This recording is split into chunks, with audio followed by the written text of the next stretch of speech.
It's the morning of March 22nd, 2018, and officers from the Goodyear Police Department have just stopped a vehicle on W Lower Buckeye Road in Goodyear, Arizona. Deputies are acting on a report that came through the previous evening from the then principal of the Las Brisas Academy, an elementary school within the Goodyear area. The principal had told the police department that he had received a phone call from the parents of a person who attended the school. The parents had told him that they had recently discovered something truly horrific. Their son's teacher, 27-year-old Brittany Zamora, had been raping him. Hey Brittany, come on over here. Yeah. Did you double lock? I didn't. I don't actually want my keys. Okay. Brittany, I'm going to turn your wrist in here, okay? No, we just want to make sure they don't pinch you. Okay. So we double lock them so they don't close any tighter, okay? That way you don't hurt you. Otherwise you'll squeeze shut.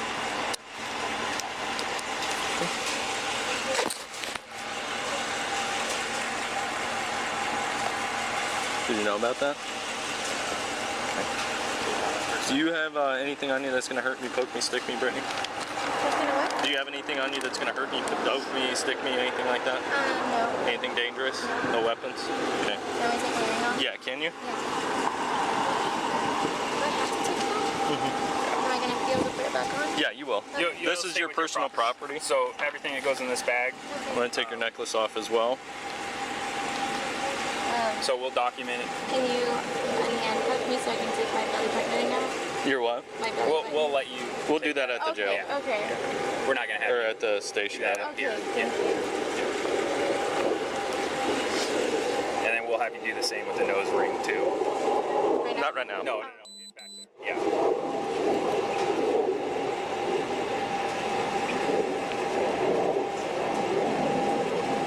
I'm going to help. I got it. Okay. Alright, go ahead and face the vehicle for me. She says she does have a wire. A wire? Okay. Alright, what I'm going to do is a blade technique. I'm just going to go below the breast, okay? And then you're wearing a dress. Other than that, you don't have anything stuffed in your bra? No. Okay. Okay. And then is this just an outer? Yeah, Okay. you can take it off. No, you can keep it on. I'm just making sure I'm not missing anything. Can you turn towards me? Open up your mouth. Lift up your tongue. Okay. And then I will help you. I know it's a big step. I'm only 5 foot. I know. I feel it. Ready? Yep. Okay. Thank you. Okay. And scoot your butt a little forward, and you're going to be able to lean back and put your arms right here. So it's kind of a cutout a little bit. Like this? Yep. Yeah. Sort of. And Try you not can. to put your weight on them. Yeah. Life wasn't always like this for Brittany Zamora. Just a few years before ending up in handcuffs over some serious allegations, she was looking forward to a bright future. She recently graduated with a bachelor's degree in elementary school education with the highest honors from Arizona State University, managed to secure a job as a 5th grade teacher at the Littleton Elementary School in the Avondale area of Arizona, and her fiance Daniel was about to pop the question. All right, buddy. Are you ready to go? Let's do it. High five, man. Here comes the crazy part.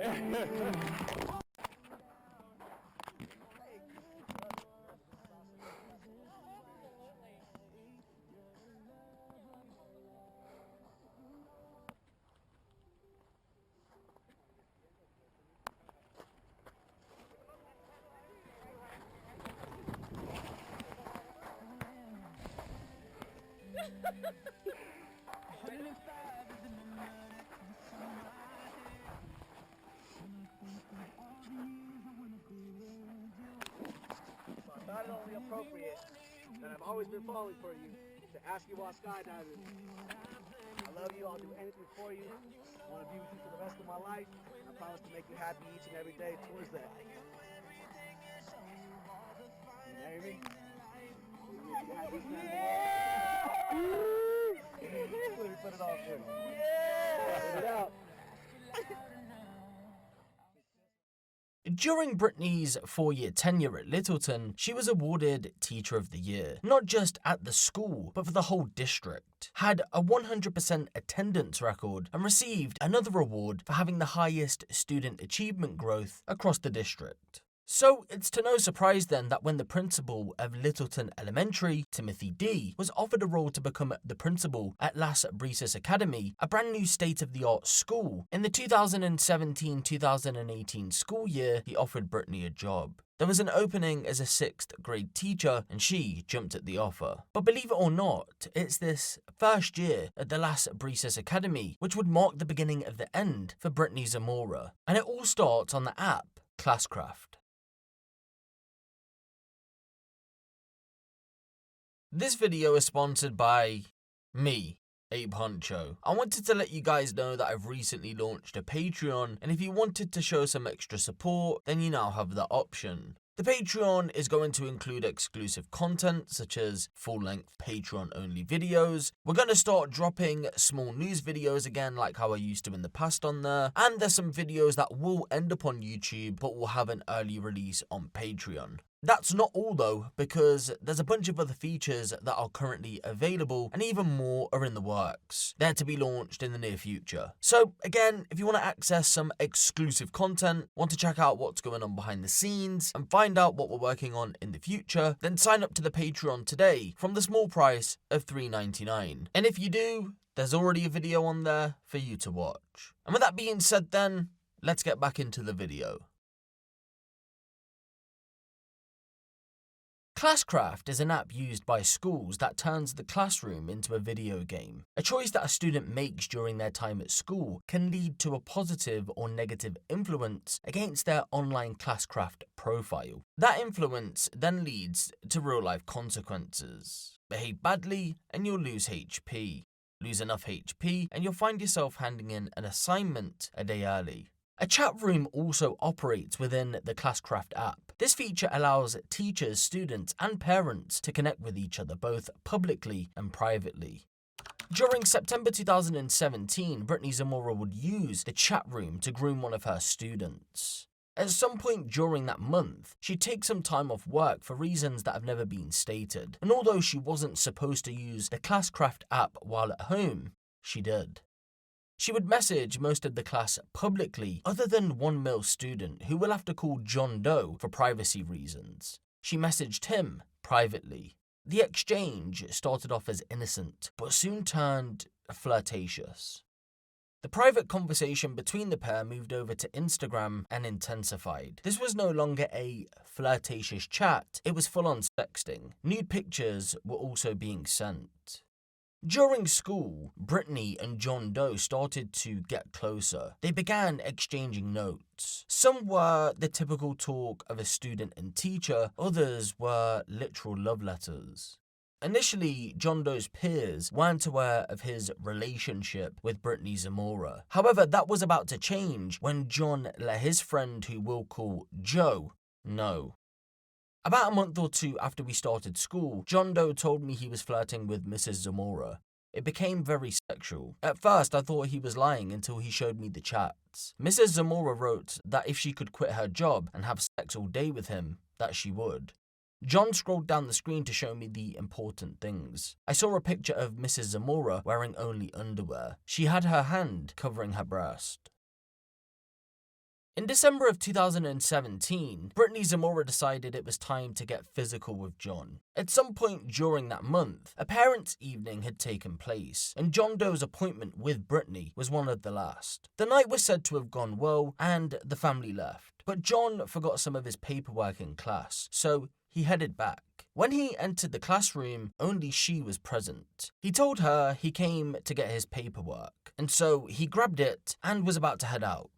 But as he did, Brittany asked for a goodbye hug. The pair shared a moment, and then out of nowhere, Brittany kissed him. And from that moment moving forward, ladies and gentlemen, John Doe would go on to be molested and raped by his teacher, Brittany Zamora. Most of the molestation happened in the classroom itself while other students were present, but they were none the wiser. On occasion, Brittany would call John up to her desk, then make out as if she was looking for something. She wasn't looking for anything though, she was touching him inappropriately. Other times would be when Brittany aired CNN 10 to the class. The news was played near enough every day, and while it was rolling, both Brittany and John would sit at the back of the classroom, touching each other inappropriately. She had recruited John Doe's friend, the one who John had let in on the secret, to act as a lookout. By early February of 2018, rumours had started circulating amongst students that John Doe and Brittany Zamora were in a relationship. Not because they had witnessed the sexual abuse in class, but rather because the pair had spent a lot of their free time together. 3 students would approach Principal Timothy D with their concerns, and he opened an investigation into the matter. Over the course of the day, he kept an eye on the pair and noticed that they had spent recess together. What was Principal Timothy D's response after seeing this then? Was it to investigate further and put Brittany on a temporary suspension? Well, no. He would tell Brittany that her conduct was unprofessional and that her personal time with John Doe needed to come to an end, to which it did. Other than that, he spoke with Brittany Zamora's 6th grade class and told them the dangers of spreading such rumours. Had Principal Timothy D taken the allegations more seriously, put Brittany Zamora on a temporary suspension until further notice, and informed law enforcement and John Doe's parents about the information that he had discovered, then he may have saved John Doe from what was about to happen less than 2 weeks after those allegations were made. On the 16th of February 2018, John Doe was raped for the first time. On the night in question, he had been staying at his grandparents' home and had messaged Brittany throughout the evening. The conversation was the usual, but out of nowhere she asked if she could meet him in person. At first, he thought she was joking, but when her car arrived at the bottom of the street, he knew she was being serious. John would ultimately sneak out of his grandparents' home, got into Brittany's car, and it was there she raped him. The ordeal only ended when Brittany's husband Daniel called to say that he was on his way back home from a fishing trip. This exact sequence of events happened the very next day. For the next 3 weeks, Brittany Zamora continued to molest John Doe in the classroom, but she wanted to rape him again. And in early March of 2018, she found the perfect time to strike. There was a talent show being held at the school, and whoever was selected as a judge had to stay behind when students had gone home to help with preparations. Surprise, surprise, John Doe and his friend who knew about the inappropriate relationship were selected as judges. There were 2 days of preparations, and on both occasions, Brittany Zamora raped John Doe in the classroom. She recruited the friend to act as a lookout once again. On the 21st of March 2018, Brittany Zamora was finally taken down, and it was John Doe's actions that ultimately sealed her fate. You see, for some reason, a short while leading up to the 21st, he began closing his bedroom door at night, but the problem was there was an open door policy at the home. So John's parents were wondering what he was getting up to. On a hunch, they assumed he was messaging someone, and so they purchased him a new phone with surveillance software on it. The software can't go through the whole phone, but rather flags certain keywords. Therefore, when those words are punched into any messaging app on the device, the context is shown. One of the words that kept being flagged was baby. And the context that went with it was very sexual. So John's parents confronted him about the conversations and asked if he had a girlfriend. He told them he did, and it was his teacher, Brittany Zamora. Of course, what he didn't know was that he had been groomed and raped by someone in a trusted position. Initially, John's parents didn't believe him, so they got him to message her on her Instagram, and to no surprise, she responded. It was then his parents knew he was telling the truth. John's parents took this information to Principal Timothy D so he could report Brittany to the authorities, and although he would eventually do that, he confronted Brittany about the incident first. However, it isn't entirely clear what was said during the conversation. Following this, Brittany and Daniel reached out to John's parents to see if the situation could be resolved without the police getting involved, but little did she know, Principal Timothy D had already contacted the police. The phone call between Brittany, Daniel and John Doe's parents has been released, but the conversation is graphic and isn't allowed on YouTube. If you do wish to see the call though, it'll be over on my other social media platforms, which will be linked in the description below. What was the call in reference to? So the parent informs me that he had found proof on his son's cell phone that one of my teachers had been having sex with his son. Okay. What kind of proof did he find? He said that it was a conversation back and forth about things that they had done. Did he detail any of the of what happened in this conversation? Just, he said that they had sex. Okay. And this was in a text? Between the student and the teacher, yeah. Okay. But he called me. Okay. No, that's what I meant. He found it on his son's phone? Mm-hmm. Okay. Who is the teacher? Her name is Brittany Zamora. Do you have a date of birth on Brittany? I can look it up. I think. Hold on 1 second. Did they say where any of this occurred? He said it was in the classroom. Oh, okay. That's fine. Okay. Is there any documented history between Brittany and the student? No. Like, in what way? I mean, could this be retaliation for something she did? Is this... Oh, no. Okay. So there's no history out there. He's the student's in good standing, the teacher's in good standing? Correct. Okay.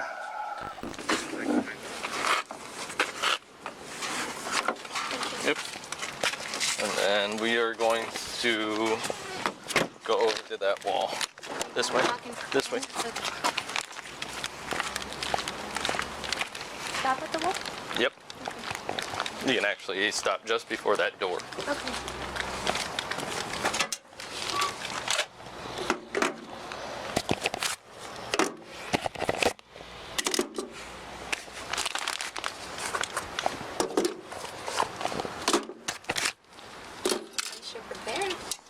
Very.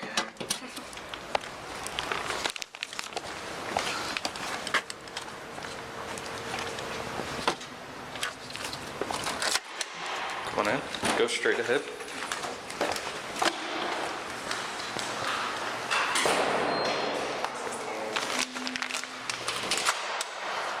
And you can have a seat on that bench for a second. Hi.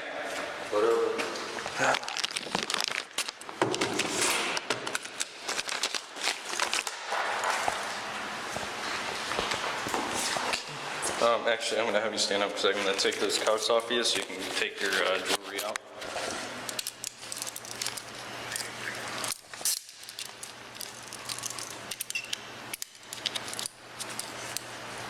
Okay.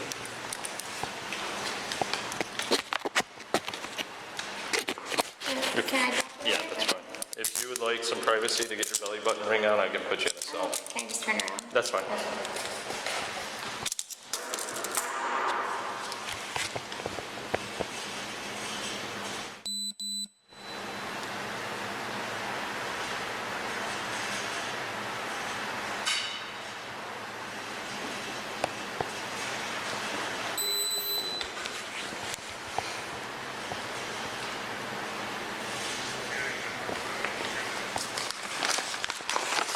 Any other jewelry that I need to be aware of?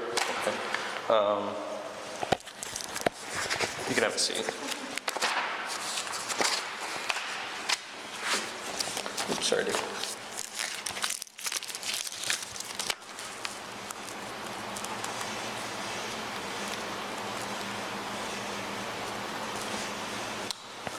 Which one are the other males in?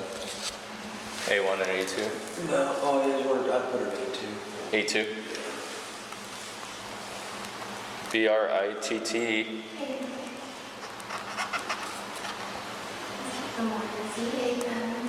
What? What's your date of birth?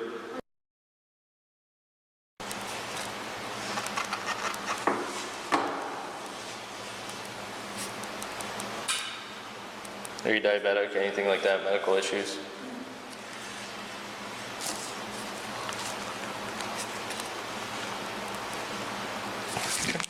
Come on over here with me.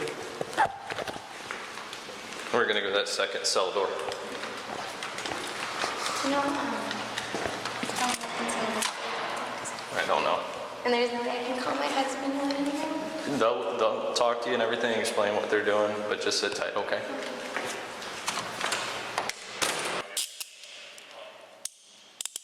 It's more comfortable if they're turned that way during transport, okay? You have little wrists.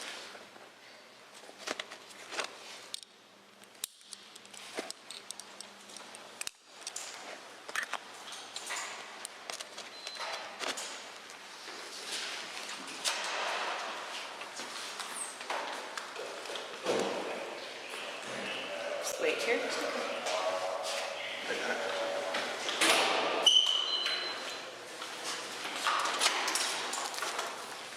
Oops. Around this way.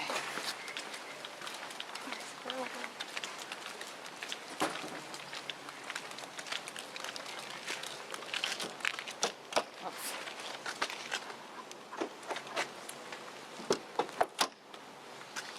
All right. So if you go ahead and the best is to turn around Okay. and then try to work yourself up in there. Okay. Is this one?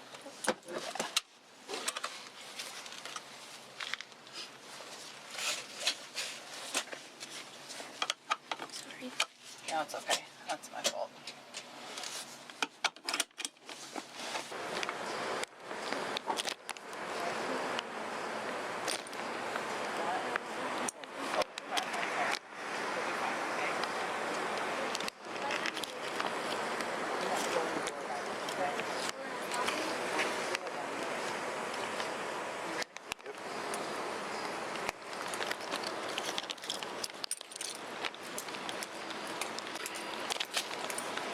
Ms. Zamora, did you have an inappropriate relationship with a 13-year-old boy, one of your students?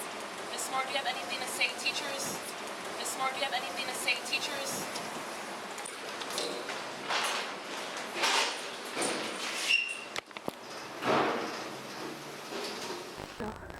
All right. Again, I'm Detective McCure with Goodyear. Okay. And did they tell you why you're here? They didn't tell you why you're under arrest? No. Okay. It's involving that relationship with. Okay. Okay. So I told you a little bit ago that I would was going to come and talk to you and give you the opportunity to tell me what's going on. Okay. Obviously, we both know why you're here. So I'm going to read you your rights because you are under arrest, and then I'm going to just get some background information from you. Okay. Have you ever had these read to you before? No. Okay. I've never been in trouble in my life. Okay, I believe it. You have the right to remain silent. Anything you say can be used against you in a court of law. You have the right to the presence of an attorney to assist you prior to questioning and to be with you during questioning if you so desire. If you cannot afford an attorney, you have the right to have an attorney appointed for you prior to questioning. Do you understand these rights? Is that a yes? Yes. Okay, so I got a little bit of background from you, and like I said, you know now for sure why you're here. Yes. And Can I ask you a question? You can. So is this arrest from the school, or was this from like something separate?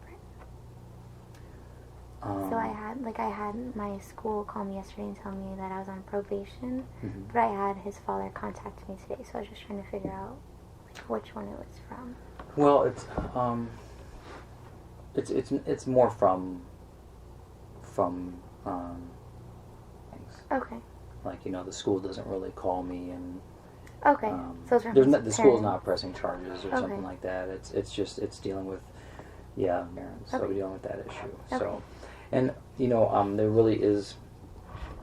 I guess I wanted to give you the opportunity because there really is very little doubt on what happened, but I wanted you to be able to maybe explain, give you the opportunity to explain kind of why it happened, kind of a thing, because I'm not going to judge you, okay? And you said this is the first time you've been in trouble.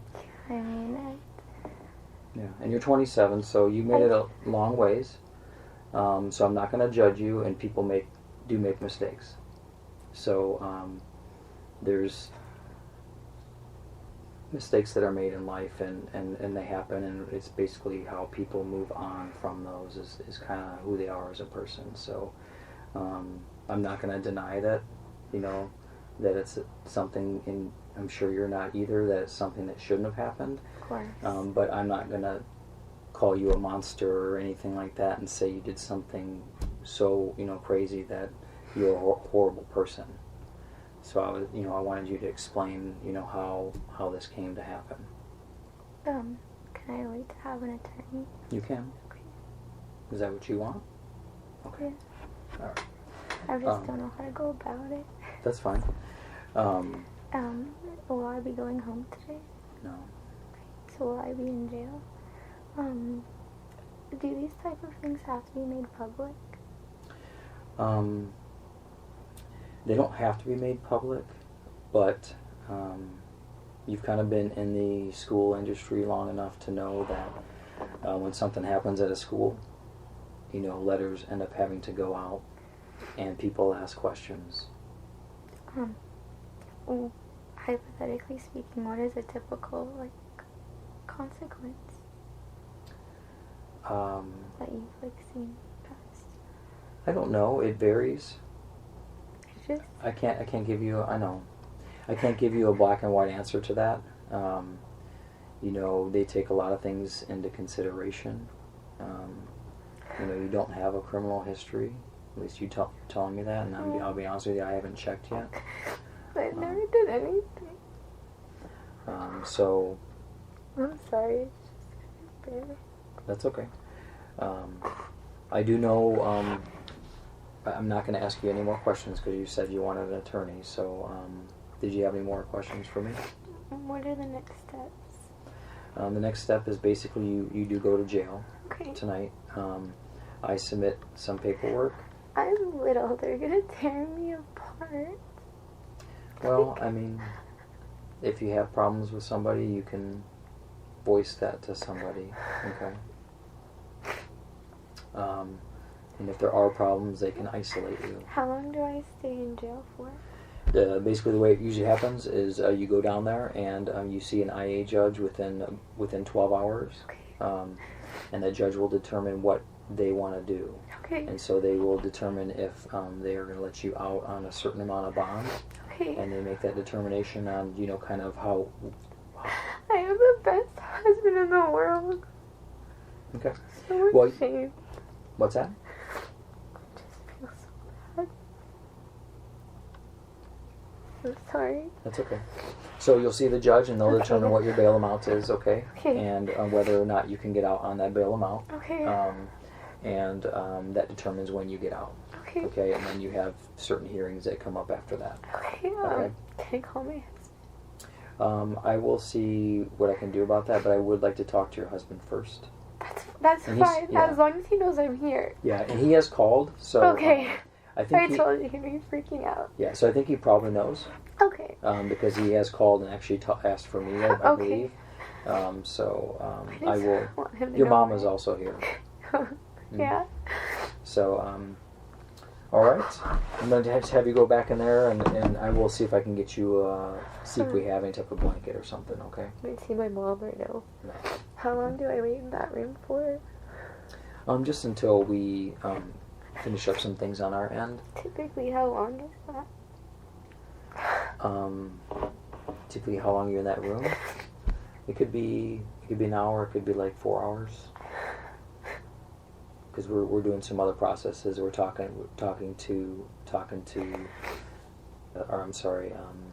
Okay. So.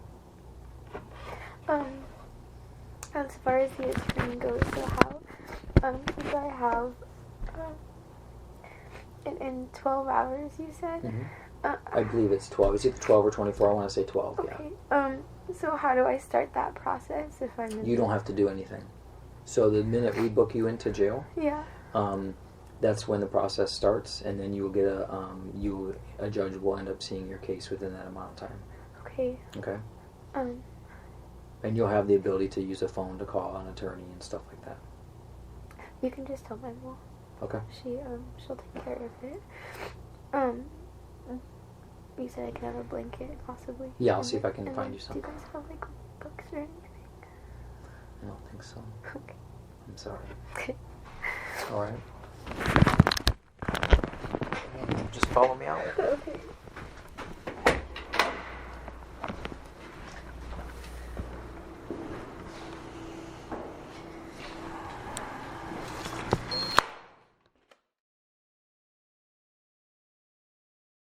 Initially, Brittany Zamora would deny the charges placed against her, but in the end, she would plead guilty after she struck up a deal with the prosecution. In the end, she was sentenced to 20 years in prison.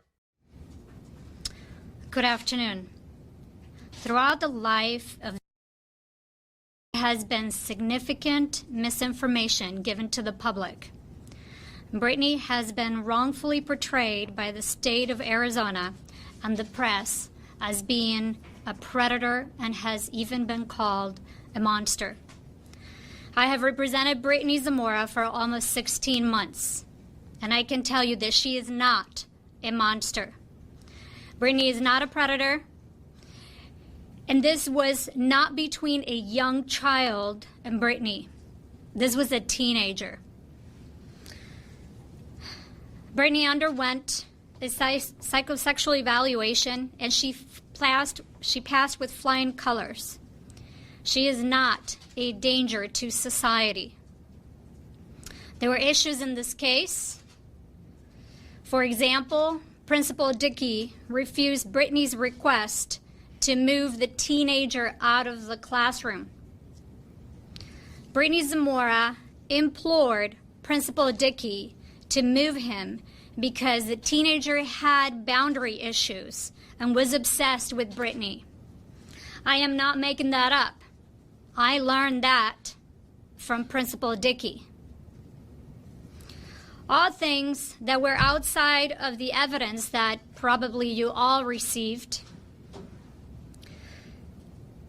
The teenage family's attorneys filed the civil suit within hours of the issue coming to light to the police department.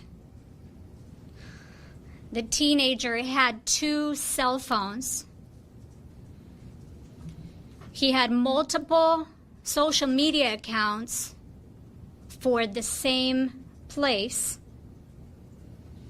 His family had Principal Dickey's cell phone number and would call him at any time they wanted to speak with Principal Dickey about his many behavioral issues. I see some of your faces frowning, but I learned this from Principal Dickey during a defense interview.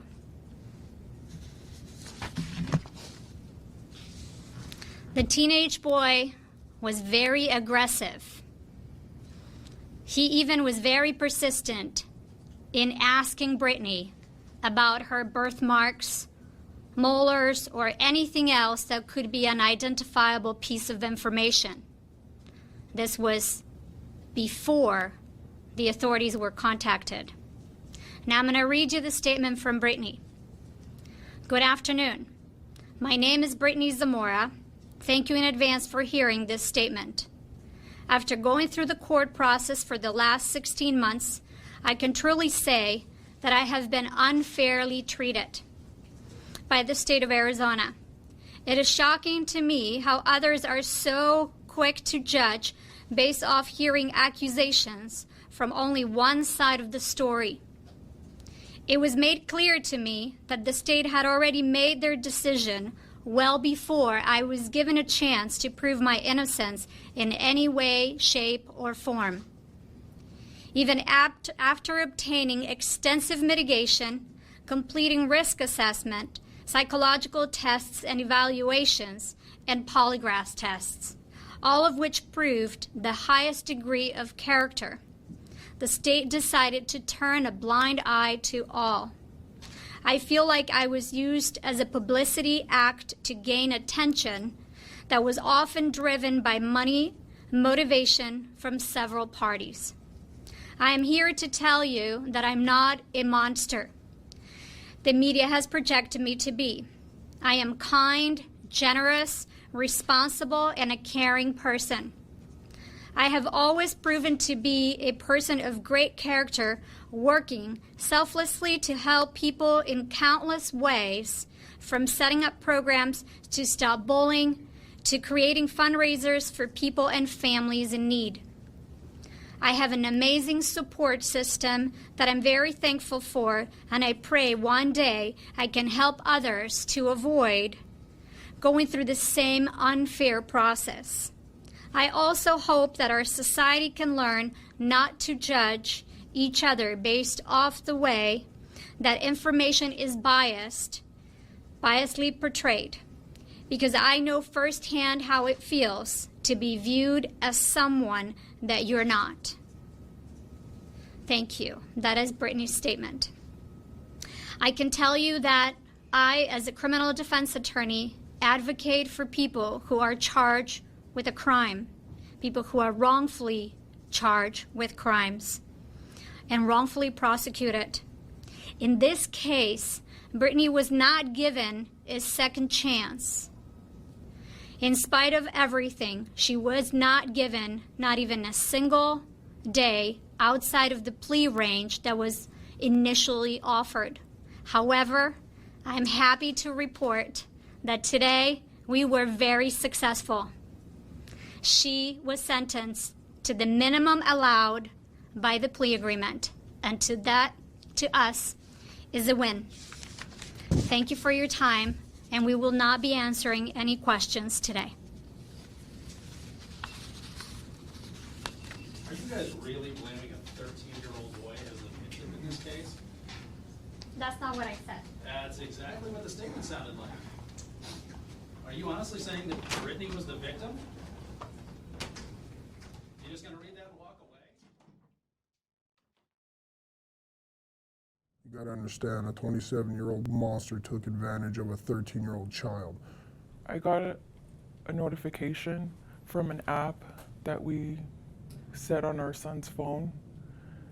It linked directly to my phone, and it picked up certain keywords, and anytime those keywords were used, I received a notification. So that day, that's what happened, and I saw the conversation where her name was in there. I said, I know, so I'm just asking you to make sure it's the truth. Who is this in this message?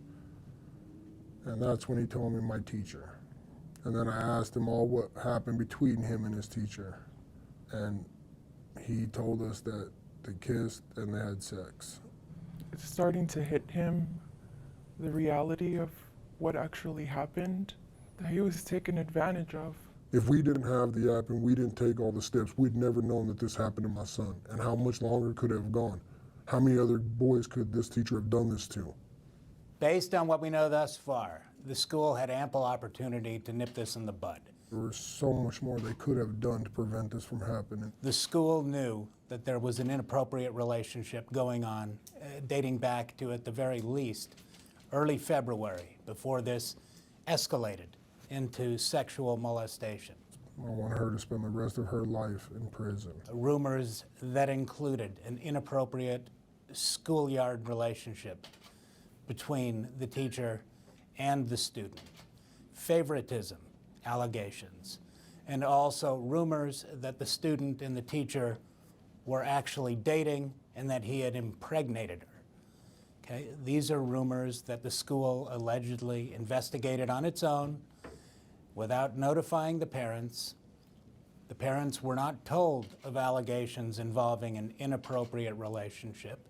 I want the school to be held accountable for what they've done and change rules and make it to where this can never happen to another parent's child. No parent should ever have to go through this.